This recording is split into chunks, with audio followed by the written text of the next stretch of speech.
and welcome to this week's Midweek message. Hope you're all okay.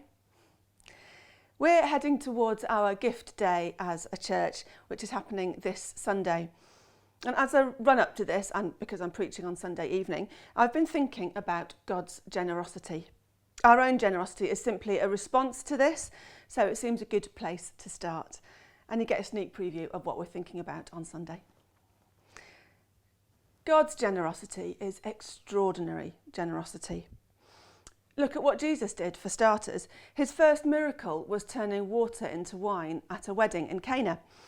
The equivalent of about 700 bottles of wine for a wedding in a small village where they'd already had lots to drink is reckless generosity.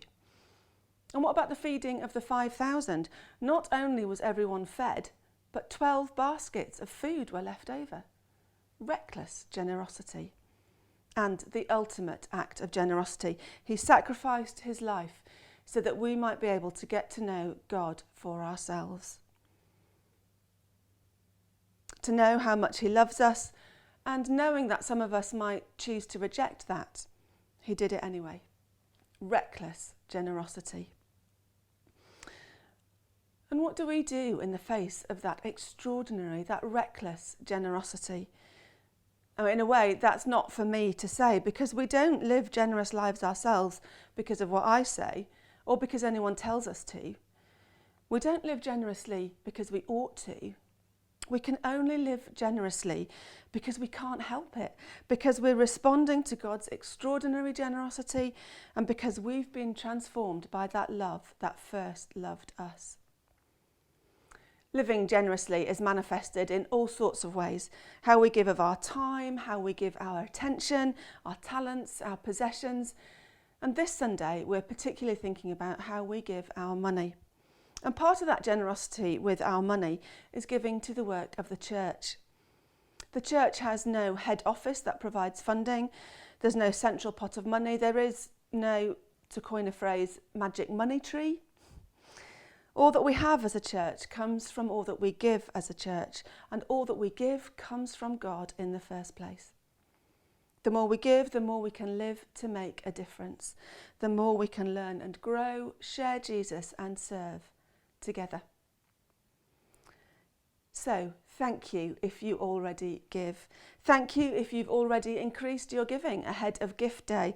Thank you if you've started to give recently. Thank you for one-off donations and for regular monthly donations. And the good news is that it's not too late to join in.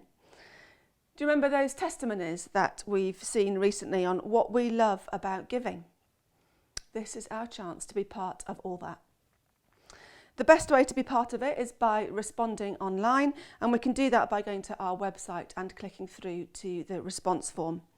And it is just that, a response form. And then you can set up a regular donation or send in a cheque or whatever God prompts you to do. And we can do that now or over the next few days, or wait until gift day itself.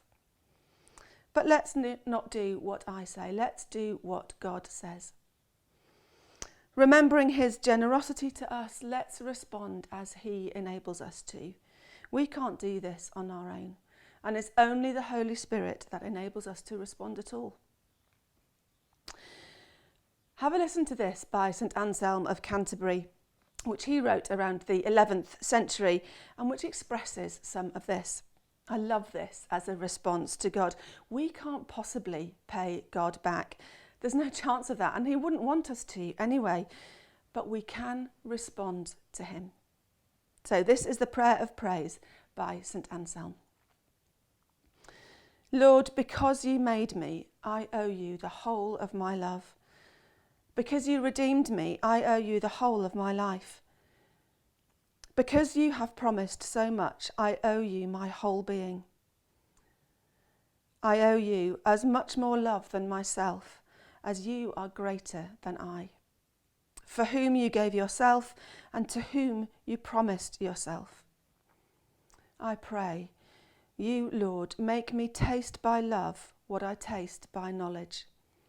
Let me know by love what I know by understanding.